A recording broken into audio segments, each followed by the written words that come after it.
5 critical mistakes students are making when they are answering fill in the blanks reading and writing and fill in the blanks reading. Number 1 mistake is that students rely too much on grammar. They think that if they're sound with grammar or their grammatical knowledge is very good, they will do well with fill in the blanks. Now, there's nothing wrong with focusing in grammar, but what you have to understand is the blanks that are actually coming in the real exam are only about 10 to 20% based on grammatical rules.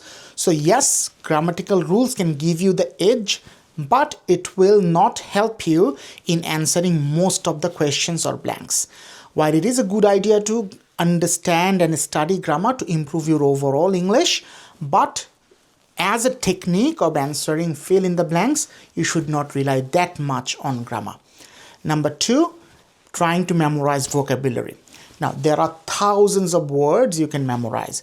Pearson themselves published a word list of more than 2,000 words. So it is almost impossible to memorize that many words with their meanings. So try not to focus on memorizing words, rather focus on understanding in which context are they being used.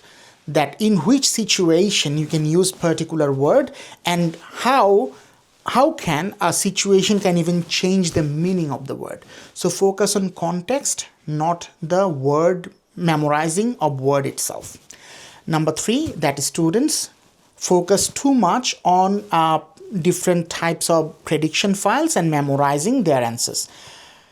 Prediction files are great and using them in different portals are great to prepare yourself, but what you really should focus on in understanding the words and the sentences and sentence patterns in your PTE fill in the blanks, rather than trying to just read the prediction files and trying to just memorize their answers. Even if you get the same question in your exam, the blanks can be changed in different questions. So if you think that you are memorizing prediction files, that means you are taking a great preparation.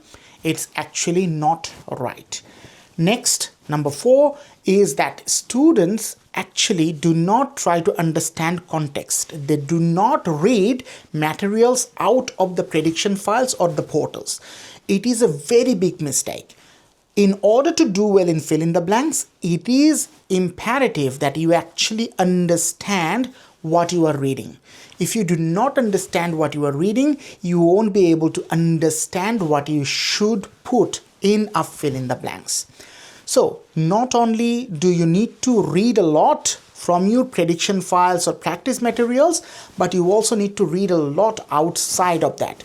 Try to read newspapers, try to read different articles, try to understand their meaning.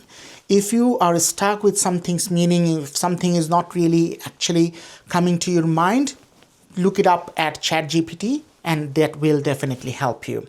Number 5 is that they do not read the next or the sentence before the sentence with blank and thus just guess the answer for the blank without understanding the meaning.